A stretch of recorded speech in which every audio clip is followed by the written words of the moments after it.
Bonjour à toutes et à tous et bienvenue dans un nouvel épisode de Mouvement avec le retour d'une association dans ce format. Aujourd'hui on parle de Solidarité SIDA, une association française et premier symbole d'espoir dans la lutte contre cette maladie. Évidemment, si cette vidéo vous plaît, likez, abonnez-vous ou même partagez. Voilà, comme ça c'est fait et on peut y aller tranquillement.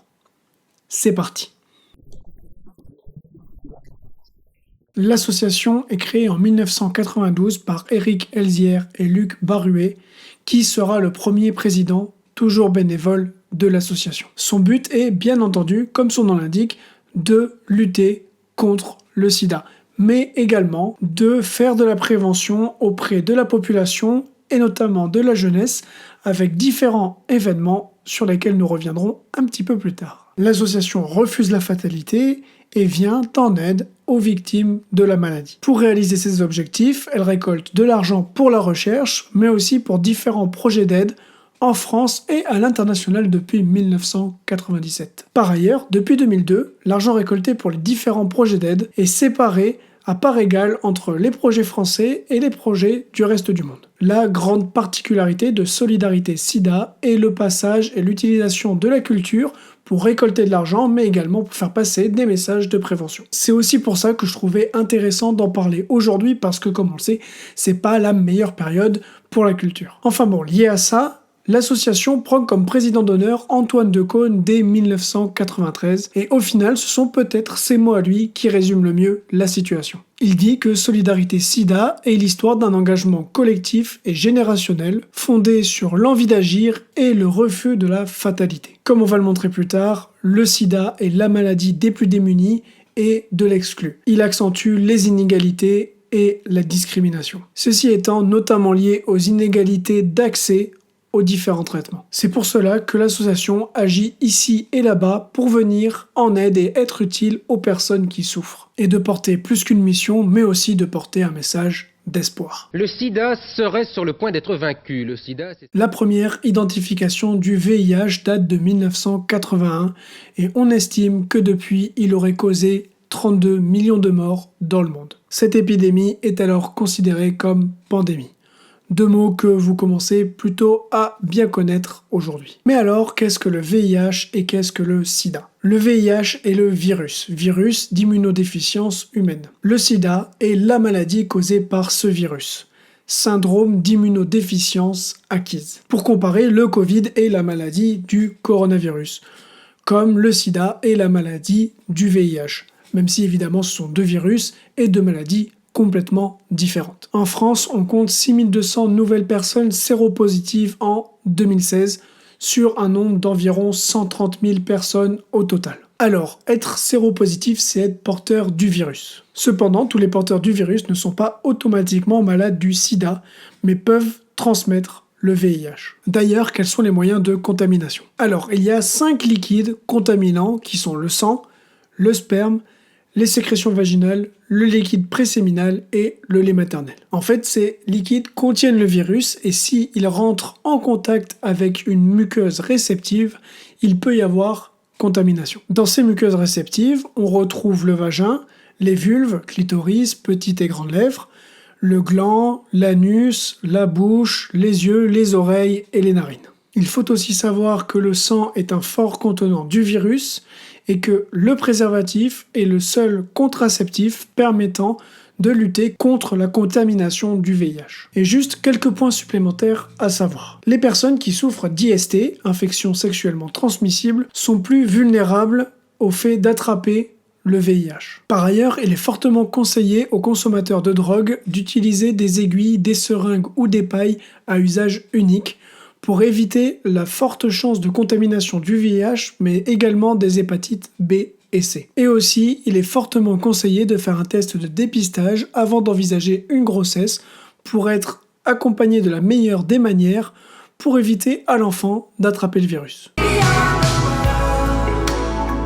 Alors, on a vu les chiffres en France et on a vu que l'association agissait pas seulement dans ce pays, mais partout dans le monde. Alors, pourquoi et comment ? Vous voyez sur cette carte les chiffres dans les différentes zones du monde, ce qui nous permet de détailler cette pandémie en 2016, année des chiffres présentés ici. Et donc, ce qui est le plus marquant, Ce sont les chiffres sur le continent africain. Les 25,8 millions de personnes contaminées, ça correspond à 70% de la population mondiale contaminée pour 790 000 morts, soit 66% du nombre total de morts à cause du sida dans le monde. On compte également 2 millions de nouvelles personnes infectées en 2016, dont 1,4 million en Afrique. Qui plus est, seulement 40% des personnes atteintes du virus ont accès aux différents traitements en Afrique. C'est alors que depuis 1997, Solidarité Sida agit sur le continent. Tout d'abord avec une première mission d'aide et ensuite avec une première mission sur le terrain en 1999 au Sénégal. Et aujourd'hui, vous pouvez observer sur cette carte les différents projets en Afrique. Solidarité Sida agit en récoltant de l'argent et en le distribuant à 50% en France et à 50% à l'étranger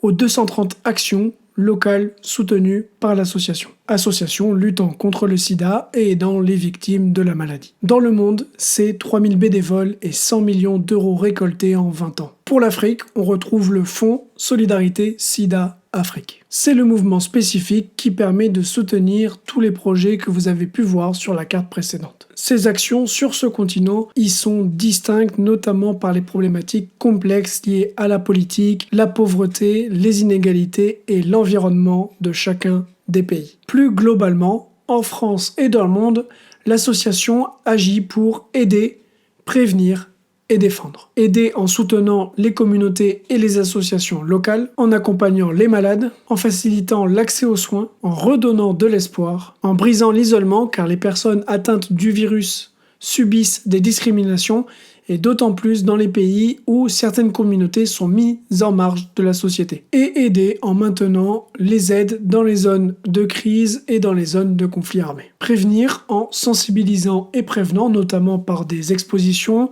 des stands dans les milieux festifs, des interventions dans les lycées, des rencontres et des discussions. Et défendre en interpellant les pouvoirs publics et en militant contre les inégalités d'accès aux différents traitements. Car oui, j'en ai pas parlé avant, mais même s'il n'existe pas de moyen de guérison définitif, il existe des traitements qui permettent de ralentir l'apparition des symptômes et qui permettent de réduire la mortalité et la morbidité des personnes. Sans ça, le sida met 7 à 11 ans à se manifester après l'infection et cause systématiquement la mort des personnes. Je t'aime un peu beaucoup, à la folie, passionnément, mais...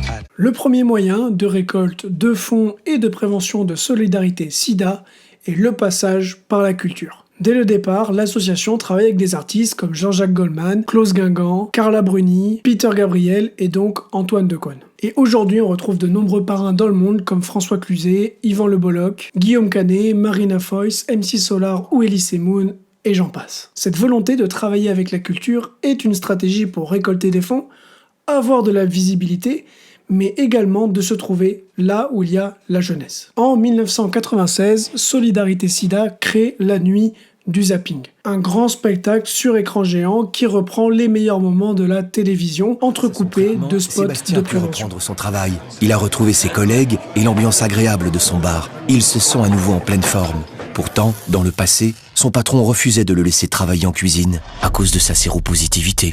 Contre l'exclusion et les discriminations envers les personnes séropositives, portez le ruban rouge. Projet qui prend fin en 2006, sûrement parce qu'il ne suit plus trop les jeunes d'aujourd'hui, mais dont l'association s'en inspire toujours aujourd'hui pour ses interventions dans les lycées. Un autre événement, sûrement le plus gros et le plus connu que vous connaissez, ce sont les Solidays. Un festival de 2 jours en 1999 à sa création et qui passera à 3 jours en 2004. Depuis, la fréquentation moyenne est d'environ 150 000 personnes, avec 228 000 personnes pour un record en 2019. Ce qui fait de ce festival le plus gros festival de Paris en termes de fréquentation. La première édition accueille 80 000 personnes, dont 52 000 festivaliers, pour les concerts de Zazie, Peter Gabriel, MC Solar, Iggy Pop ou encore Robbie Williams. Le festival est marqué en 2004 par une grosse manifestation des 135 000 spectateurs présents. Ils s'allongent sur le sol, dans la boue, sous une pluie battante pour manifester leur soutien aux personnes victimes de la maladie dans les pays dits en développement. Je tiens également à rappeler que la culture n'est pas au mieux en ce moment et que c'est difficile pour Solidarité Sida au vu de l'annulation des 2 derniers Solidays des éditions 2020 et 2021. L'association n'a alors pas pu faire rentrer les fonds normalement reçus lors de cet événement. En 2001 et 2003, la nuit de l'humour, qui est créée par Solidarité Sida bien évidemment, permet de récolter de nombreux fonds, grâce notamment à 2 spectacles d'humour basés sur le meilleur de l'humour de Canal+ à l'époque, et grâce au DVD du spectacle de 2003. Enfin, en 2006, le mouvement On s'en fout pas, à 1 an de la présidentielle, est créé pour pousser les candidats à prendre parti sur les inégalités d'accès au traitement dans les différents pays. La manifestation du 21 mai rassemble 500 000 personnes dans les rues de Paris. Un autre point important pour l'association est la vente de ruban rouge. Ce ruban que vous connaissez toutes et tous est distribué tout au long de l'année dans les salles de spectacle de Paris, Lyon et Nantes, en échange d'une contribution libre de chacun. Cette entrée d'argent est non négligeable en temps normal pour l'association, donc on peut s'imaginer que c'était un petit peu compliqué en 2020.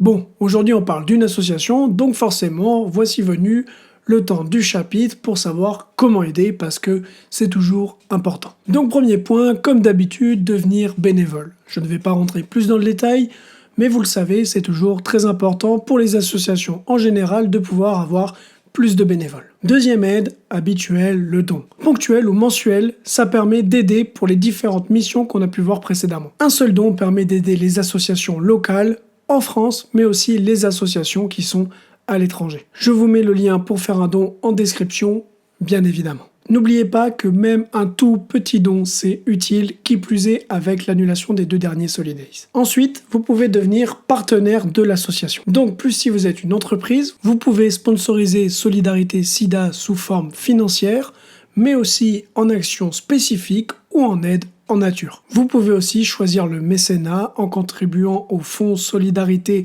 Sida Afrique ou en participant aux événements éligibles. Il y a également quelques offres d'emploi, CDI ou CDD pour intégrer l'équipe, et les candidatures spontanées sont les bienvenues. Et dernier point, il y a le merch du Solidays qui permet à l'association de récupérer un petit peu d'argent. Enfin voilà, une liste de moyens directs pour aider l'association, mais vous pouvez déjà commencer à les suivre sur les réseaux sociaux pour vous tenir informé des différentes missions de l'association. Et enfin, on arrive à la dernière partie de cette vidéo. C'était sûrement un petit peu long, mais le sujet m'a beaucoup intéressé et je voulais vous faire part du plus de choses possible. J'espère du coup que ça vous a intéressé aussi. En tout cas, si vous êtes encore là, merci beaucoup, regardez les vidéos en entier, c'est le meilleur soutien que vous pouvez faire. J'espère que vous avez appris des choses sur l'association, mais aussi sur le virus et la maladie, car ce sont également le but de l'association, d'en apprendre plus sur le sida et le VIH. Ce que vous avez appris vous a normalement permis de rejeter quelques idées reçues, comme la transmission du virus par la salive, la sueur, l'urine ou les larmes. Ni même par le simple contact ou partage d'objets du quotidien. Ni même par l'eau des piscines, les téléphones, les cuvettes de WC ou les piqûres de moustiques, de punaises ou d'autres insectes. Et contrairement à ce qui peut être dit ou ce qui a pu être dit à une époque, le sida n'est pas une maladie homosexuelle. Par ailleurs, en 2016, 53% des nouvelles personnes séropositives sont liées à des rapports hétérosexuels contre 44% liés à des rapports homosexuels. Enfin voilà, je pense qu'il est temps de clore cette vidéo. Merci à toutes et à tous. Je vous invite à approfondir le sujet si ça vous intéresse ou tout simplement à faire part de vos questions en commentaire sur lesquels je pourrais peut-être répondre au vu des recherches que j'ai pu faire. En tout cas, abonnez-vous, moi je pense aller faire le test pour mieux me protéger et pour mieux protéger les autres. Si vous ne l'avez jamais fait, ça peut être intéressant de le faire, à vous de voir. Mais n'oubliez pas qu'un test négatif n'est pas synonyme de protection. Donc, continuons de nous protéger pour nous amuser. Prenez soin de vous, ciao.